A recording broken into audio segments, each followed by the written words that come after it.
Enrique Viéitez Alonso sobre a situación da empresa Taguibe SL radicada en Villasobroso. Para formular esta iniciativa ten a palabra o señor Viéitez.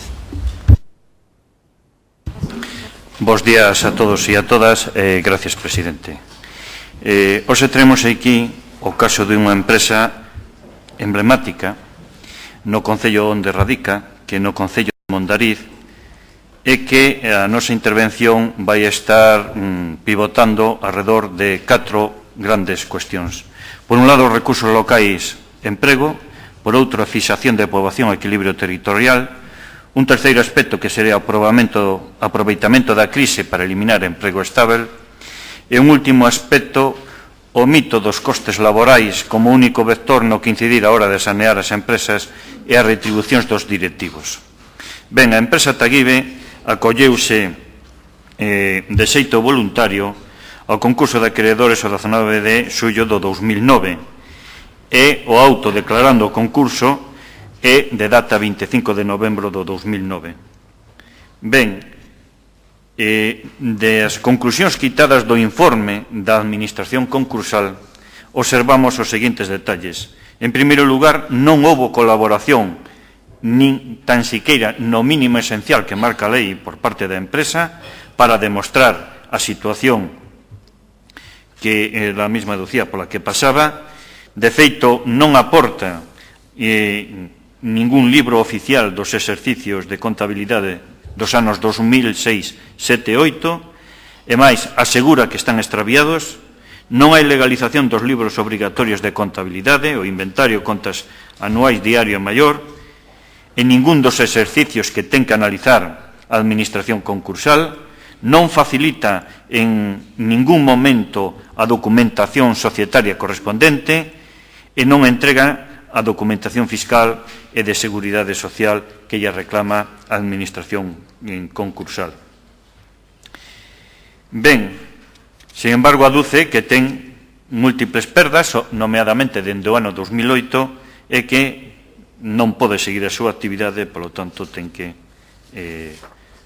cesar a súa actividade. Ben, da análise, como decía, da documentación e do informe da Administración concursal, hai determinadas cuestións que veñen a demostrar a falacia da actitude da dirección da empresa e a falta de escrúpulos, inclusive, a hora de actuar, e algúns dos cales paso a enumerar para reforzar a posición dos traballadores e traballadoras desta empresa que demandan que se continúe coa actividade da empresa, que se manteña o emprego, porque non hai motivo absoluto sobre este tema. Pois algunhas das conclusións a que chega este informe, como decía, é que, por un lado, dice de xeito literal que é contradictorio o volumen de existencias co volumen de compras mantido pola empresa nos exercicios sempre superior a 700.000 euros.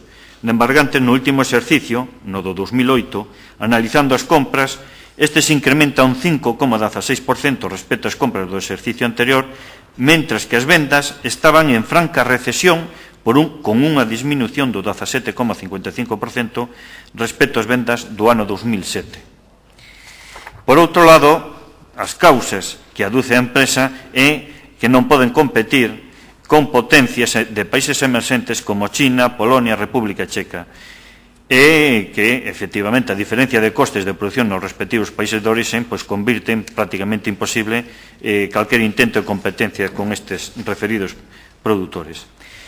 Chama en conta esta cuestión porque é un recurso moitas veces utilizado nos expedientes de regulación da empresa ou nos peches de empresas de moitas delas, e que aquí volvemos que, ou vemos, mellor dito, que é un recurso ao que se recurre.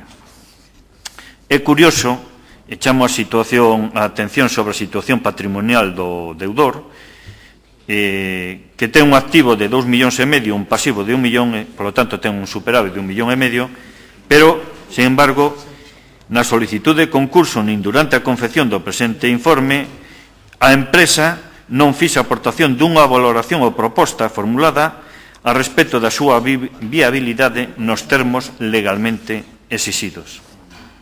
A respecto dos custes laborais, e isto é un chamolle mito porque sempre un recurso ao que aducen a inmensa maioría das empresas. A opinión da administración concursal é tremendamente sintomático, por certo, isto tamén pasado en outros lugares como é, e fala literal, facendo un detido análisis das magnitudes derivadas da contratación de personal dende o ano 2005 relacionadas co volumen de vendas, permiten observar que a reducción de personal coa que se trata de acadar unha reducción de costes é especialmente acusada no último exercicio, no 2008. Teño que reseñar que esta empresa chegou a ter 100 traballadores e progresivamente, dende o ano 2005, foise desfacendo inicialmente das contratacións eventuales até chegar a situación actual que só ten 30 traballadores. E, ademais, dice que, a pesar de reducir o número de personal contratado nun 16,67%, os custes de personal crecen un 5,28%. E o coste unitario elévase a un 26,34%. Non é certo, a vida conta que, por un lado, non se lle incrementou o salario ao conxunto dos traballadores, e, por outro lado, hai débedas salariais importantes. Reseñar que, en estes momentos, deben xa 3 meses máis o incremento salarial do ano 2008. Ademais, dice este informe, o que se contradice coa efectividade da política de reducción de custes laborais que dice manter a concursada, posto que ao mesmo tempo que dice asumir esa política de reducción de costes, aumenta considerablemente o volumen de compras no exercicio 2008. É dicir, por un lado, reduce personal, pero por outro lado, incrementa as compras, polo tanto, de suministro, en principio, teóricamente, para facer frente aos distintos pedidos que tiña. A propia opinión da Administración concursal dice que esta situación é ilóxica en canto a actividade da empresa está en franca recesión. Isto ven a conto porque esta empresa pertenece a un grupo de empresas, Intabalsa, en concreto, onde forman parte, mellor dito, 4 empresas. Por un lado, a propia Taguibe, por outro lado, Fibras de Madeira, por outro lado, Intabalsa, Industrias de Tableiros de Baga, e unha cuarta que é promotora de TEA. En estas 4 empresas hai un denominador común que son os 3 socios. Os 3 socios. Inicialmente, pretende desvincularse Taguibe do grupo de empresas, pero está demostrado por distinta documentación que foi capaz de lograr a administración concursal, non así facilitada pola propia empresa, nin tan siquiera polos xestores da empresa, demostra unha relación entre estas 4 empresas, como, por exemplo, que os recursos alleos están constituídos, basicamente, por Intabalsa, Guillermo Gil Rodríguez, Guillermo Gil Prieto e Manuel Gil Prieto, que son os 3 socios os que antes deducía. E todas estas débedas de Taguibe con todas estas persoas e empresas representan o 62,3%. Ben, esta empresa que aínda hoxe está recibindo chamadas